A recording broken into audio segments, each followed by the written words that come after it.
Hey, I want to start off, and I'm not viewing this as a statement. This is me really just talking about what's going on in our society. And I think that's important. And I hope that you guys appreciate that. Um, we're an extension of the greater MSU campus community here as a part of this football program.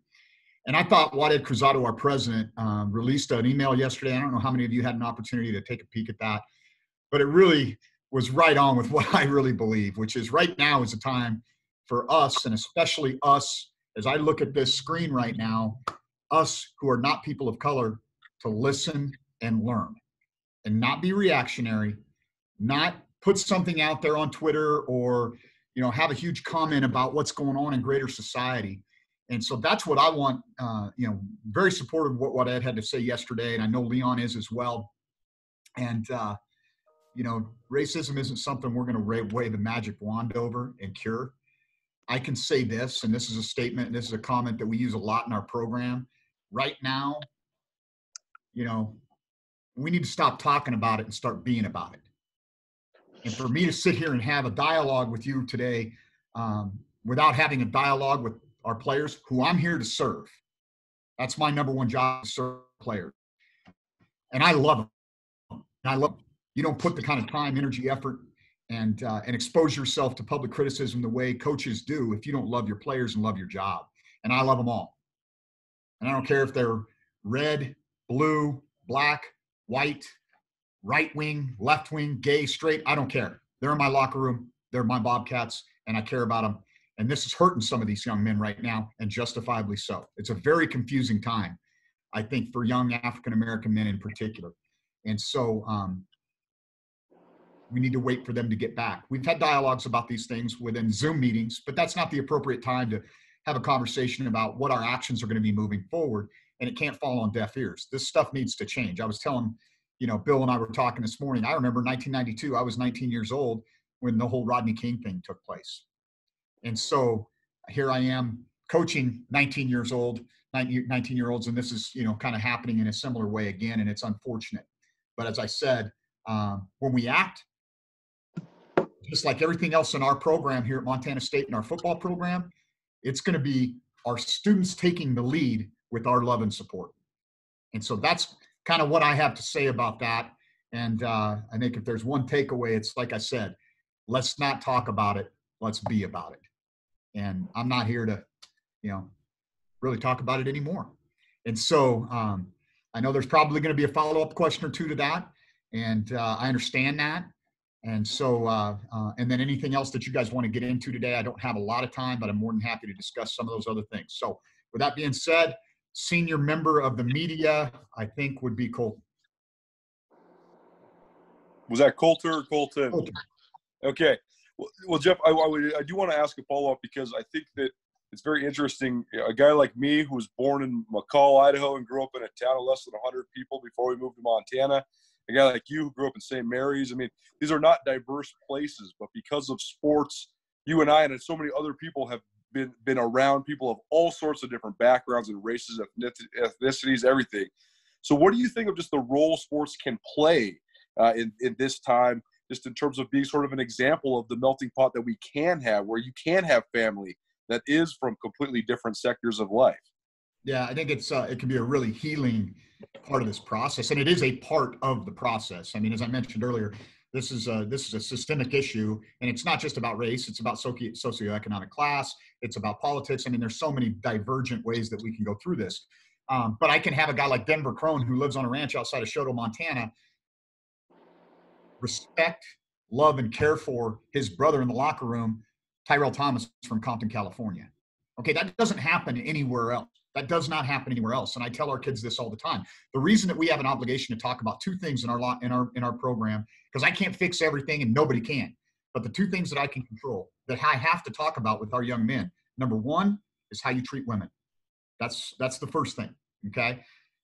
Make sure they understand that sexual assault has no place in our campus community, and how this can affect the victims as well as the alleged perpetrators in a tremendously negative way for the rest of their lives. Okay. And number two is race relations, because the most diverse group of young men in the entire state of Montana sit right underneath me in our locker room. And if we're going to be great between the white lines, it starts with trust, respect, mutual understanding. Those are the things that we have to focus on. And when we talk about building culture, that's a part of our culture. Inclusiveness, respect, having those dialogues about what your experience is like. I think, Paul retweeted something that one of our student athletes gave a testimonial, who's actually down in Florida right now. And I couldn't be more proud of how he approached that. And I think it's exactly what our white student athletes from Montana need to hear. This is, hey, in a calm, respectful way. This is my experience. This is how it makes me feel. And then we move on from there and start to have a dialogue. And so I think it has a huge role. But I will say this, Coulter, is like, we got to focus on us. Like you asked me what we're going to do. We're going to worry about our locker room. Okay. And, one man of character can change a team. One team of character can change a university. One university of character can change a community. One community of character can change a state. That's how it starts. This isn't about looking up at the 30,000 square foot view and saying, we're going to solve all these problems. Let's just look in the mirror and ask, hey, am I being a person of integrity? Am I treating other people with dignity and respect? Am I reaching across the line and saying, hey, tell me about your experience, help me understand what you experience? And that's what this dialogue needs to be. And it needs to start in our locker room. And that's what we're focused on and nothing more. My only other question is not just necessarily about what's gone on the last 5 or 6 days or so, but 2020 has been an incredibly tough year. I mean, all the way across the board, from Kobe Bryant dying all the way down through the pandemic through now this. You talk about healing. I know this is a constantly evolving situation. Have you gotten any more optimism since the last time we spoke about the future of college football? And if so, how much healing do you think can take place both in Montana and around the country with something like college football that does bring people together? Yeah, I think it's exactly what almost dovetails right into what I just spoke about, which is these young men have had a tough year. We need to be there for them. And the first step is for us to start to get together. These, voluntary workouts are probably the most important thing that's happened to these guys in their lifetime right now, because they get back to some form of normalcy. They have an opportunity to interact with their teammates, and not just in a vacuum or just in their room, looking through a TV screen, but be able to look each other in the eye from 6 feet apart, and have these conversations and start to feel those human emotions that kind of sometimes get lost through a computer screen. So again, I really think, at least from my perspective, this is about me taking care of the young men that we love in our program, letting them get together, have these discussions, feeling like normalcy is starting to come around. We're working out. We're doing these things. We can go float the Madison. We can go play Falf at the city park. I mean, little things like that sound ridiculous, but I know our guys look forward to doing, they now get to do. And so that's part of this healing process, is them getting back to what they perceive as their purpose, All right, we only have a pretty limited amount of time, so we'll try to get through as many as we can in the next 20 minutes or so. I missed you yesterday. Do you have anything today? Yeah, I was just wondering, what do you think Aaron Grusonic has added to the athletic department from the psychology element of it, and just kind of as part of the athletic department's entire holistic view? I know you've mentioned in the past as well. Yeah, I think it's been really, really good. I mean, I think you look at what our job is. Why do we have jobs? We have jobs to take care of student athletes, and we have to be in touch with, post-millennial society, so to speak, and what is different than what it was when I was 19, 20 years old. Okay. You didn't talk about your feelings. You didn't talk about anxiety. Those were things that were taboo, and it's not unlike what we're discussing in terms of race. And so this is just another person that our young men and young women can go to and say, this is how I'm feeling about this. What are some tools that you can give me to help work through this process? And I think it's awesome that our athletic department has recognized that mental health is an important aspect of, holistic growth for our student athletes. And I'll say this, we've had a lot of initiatives. Big Sky had an initiative this last year centered around mental health. We had an initiative 2 years ago centered around sexual assault awareness. And I think this is another opportunity for us to step forward and work together to put up an initiative around something even more important.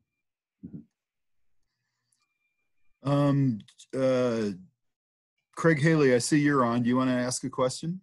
Sure, thanks, Bill. Coach, with getting back to football, I know, you're coming off a great year and it didn't end the way you wanted for Troy Andersen with his injuries. Can you kind of update us on where he stands with coming back from his injuries? Yep, I will. And here's the thing I'm going to ask you guys, especially you Montana people. I don't care what you do, Craig, because, nobody's going to pick up the paper in Butte and go, Craig Haley said this. Troy shouldn't be the headline. Okay, what I'm going to tell you right now, I'm going to be honest with you. I'm always honest with you guys, okay? But the thing that would piss me off is if tomorrow there's something on, the Bozeman Chronicle and it says, Troy Andersen, blah, blah, blah, and oh, by the way, let's talk about this race issue. You understand what I'm saying? Let's keep the main thing here, okay? I would write 2 stories because I get double the bank, but that's not my job, is to tell you. I can't tell you guys how to do your job. So, with that being said, so here's the situation with Troy. Troy had an injury, lower extremity injury, that really happened in the UC Davis game, the second half of the UC Davis game. We sat him out for the Montana game with the hopes that he would be ready after, or if we got the bye, he'd be ready to go for the second round of the playoffs. Didn't respond quite the way we wanted it to. We got him going prior to the Austin Peay game. He had a setback. He warmed up for the North Dakota State game, but we really he wanted to go. He's a competitive guy. He wanted to go. I just didn't feel like it was the right thing to do at that point in time. So the information that we had from the physicians were that this would be an injury that would heal with time. It did not require surgery, okay? He came back from winter break. We were going through some winter conditioning, had kind of a setback again. We went back, got a second opinion. We went as far as to send he and his mom to Vail, Colorado to meet with a specialist physician. Okay, so this is how messed up this has been for Troy Andersen. He goes through this basically 2.5 month period of time saying, okay, just give it time, it'll heal. Doesn't heal. We send him to Vail. Literally, he and his mom are driving up from Denver to Vail, and an avalanche closes the highway. For 24 hours, they turn around, come back to Bozeman. Okay, about 2 weeks later, we get him set up with a doctor in Minnesota who's a specialist in his issue. Goes to Minnesota. Okay, all right, yeah, here we finally have some closure. This is what this is going to require. It's going to require surgery. We had the surgery set up for a Thursday. Troy comes in and says, hey, I'm going to miss the Habitat for Humanity trip that we had scheduled to Brazil with 13 of our guys. And I've got a chance to go to Hawaii with my family for spring break. And that was right around spring break, about 2 weeks before spring break. So can I wait till after spring break to get this done? Well, not knowing that COVID was going to be an issue. So long story short, he was going to have a surgery that was going to keep him out. He might have missed some preseason stuff. That surgery, because of COVID-19, didn't occur until about 2.5 weeks ago. And talking to the doctors, sounds like if we get him back at all, it would be in the playoffs. And so right now the plan is for Troy to redshirt for the 2020 season and complete his eligibility in 2021. And so you want to talk about an intro? I mean, I'm giving you the Reader's Digest version of how crazy this whole thing was. And literally, that's how COVID impacted him.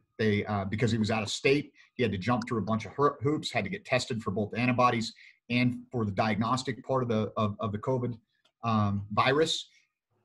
Had to wait a period of time before they opened the clinic. Once they opened the clinic, it was another period of time. And so this thing just got drug out. It's something that should have probably happened in early February. That didn't happen until early May. Thank you, Coach. Colton Poole, do you have anything? Yeah, I guess a couple follow-ups. Talking about the, racial injustice issues we were talking about earlier. I guess I asked Leon this yesterday. Have you seen the George Floyd video? And I guess what was your immediate reaction when all this stuff happened? I mean, I don't think you can live on this planet and not have seen the George Floyd video. And so, and it really, I've kind of said what I'm going to say on this. I really don't want to get into the weeds. I mean, I think the private conversations that we have with our kids in our locker room, that's what is significant to me. As Coulter mentioned, I really don't have a platform here, right? My job is to listen and be supportive. And so how I feel, you look at me, tell me how I feel.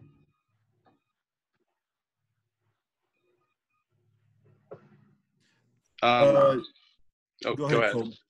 Oh, I guess another follow-up, talking about Troy, I guess, how do you expect the team to be able to kind of rally, because you mentioned how the team rallied when he was out at the end of the last season. How do you expect the team to kind of respond without him, on the field there this season? It's clearly Troy Andersen, in my personal opinion, having coached Division I college football for over 20 years, having coached 31 first and second round draft picks, he's as talented a football player as I have ever coached. Throw Shaq Thompson in the mix, who is a two-way player, Dante Fowler Jr. I mean, you go to, I can go down the list of guys. Shea McClellan, Doug Martin. He's as talented a football player as I have ever coached. If anything, he's underrated. Okay? I think that tells you how deep our team is. Jordan Hansen, do you have anything? No, actually. Okay. Ryan Tutel, you're up. Yeah, Coach, just one question. You talked about, this is a time for you to listen. I think for all of us, as you talked about, take a look at what you see on the screen right now. We all need to be listening right now. I know that you have an open locker room, a lot of dialogue within the locker room, but do you foresee when you all get together an opportunity for a formal conversation with some of the members of your team who maybe been more directly affected by everything that's gone on, where they're going to have a platform within the context of the locker room to express themselves and share? Of course. Yeah, of course. We have a team meeting on the 14th. We can't have mandatory workouts until the NCAA says we can. And so everything's voluntary, but we will have a team meeting. Originally, this has been on the calendar since last January. So we'll have a team meeting on the 14th. Pretty much all of our guys will be back and start with their voluntary workouts on the 15th. We have a handful of guys that are here now, but that's really going to be the first opportunity that we have to have everybody here. And I actually love that it's there. I hate that this is happening to our country, but I love that this is a little bit removed from the emotions of what's going on right now, because we need to keep this relevant. And I think that's part of our responsibility, is when we choose to act, it'll be with the benefit of some time, some patience, some conversation, and some understanding on the part of the people that really need to understand.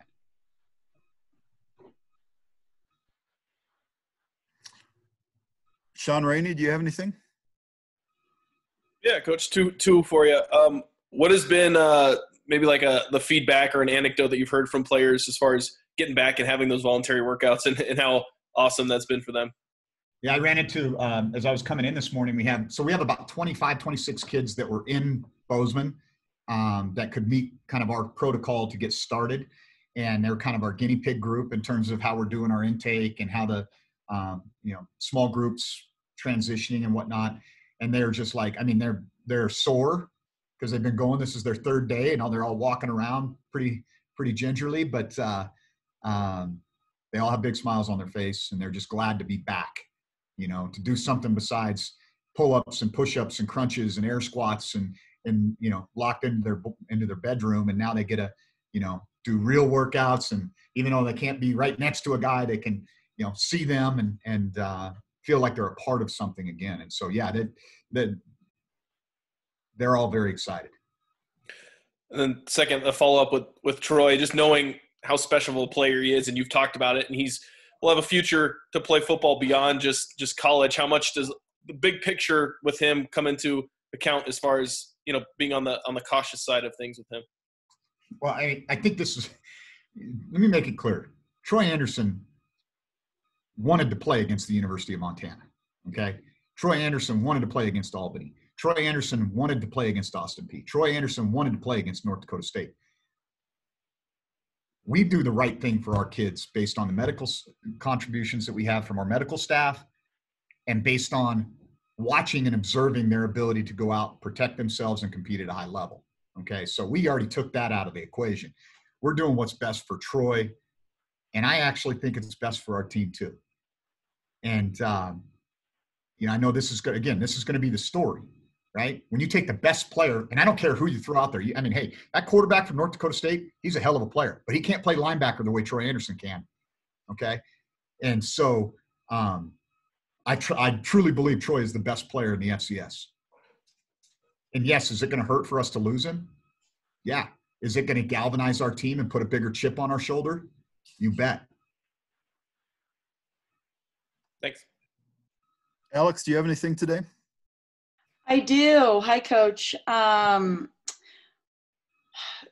It's clear. I mean, you've been in the coaching world for a very long time. It's very clear that you love your players and you care about your players. How do you? I mean, what you just said was very powerful to me when you said, "Look at me and tell me how you think I'm feeling right now." How do you balance your personal emotions and stay level-headed for your players and be that strong leadership force that you are for them in such a tough time like this? Because it's not easy. You're still human too, you know? Mhm. And I think it's okay to express emotion. And I think that's what our family, and I use our football family, that's a big part of why we're here, is to support each other. You know, I mean, it's not healthy to sit there and feel some type of way about something and not express it. And again, we need to provide a platform for our young men to do that in a constructive way. And we need to listen to them. And then after we've listened to them, then we need to come back and we have this dialogue. There's a process that we're going through, right? We listen to what they have to say. We create a format where we can have a team-wide dialogue. We try to help everybody understand where they come from. We build greater trust. We become a stronger team because of this process. And because now we understand and appreciate one another better. And then we do something about it, you know? And again, what can we do? What can we control? Control the controllables. My personal thoughts and actions. What I do to make this team better and live it in the locker room. Don't talk about it, be about it. And so that's going to be my consistent theme. And how do I do it? Well, I think I'm the same person all the time. Like, I think that's one of the things that most of the players would tell you is like, hey, you might not agree with this guy, but he's going to tell you what he believes to be the truth. And he's going to be pretty consistent in terms of how he enforces things within his program. Thank you, Coach. Hey, Messel, do you have anything? Yeah, just one quick question. I asked Leon yesterday too, Coach. You know, a little bit on the brighter note, you know, just as a sports fan in general, with all these things opening back up, or looking like they're going to be opening back up, MLB, NHL, you know, what was that reaction like, knowing that, you know, you guys are probably going to have a season as well as, you know, sports are probably going to be back here nationally? Yeah, I think it's really interesting because, you know, you just think about the diversion that sports provides during, you know, difficult times. And right now, if the NBA playoffs were going on, we'd have something else to talk about, which would be amazing. But, you know, there's a reason for everything. And maybe there's a reason why that distraction isn't here right now, because it actually allows us all to, it forces us to look at some things that maybe we don't want to look at.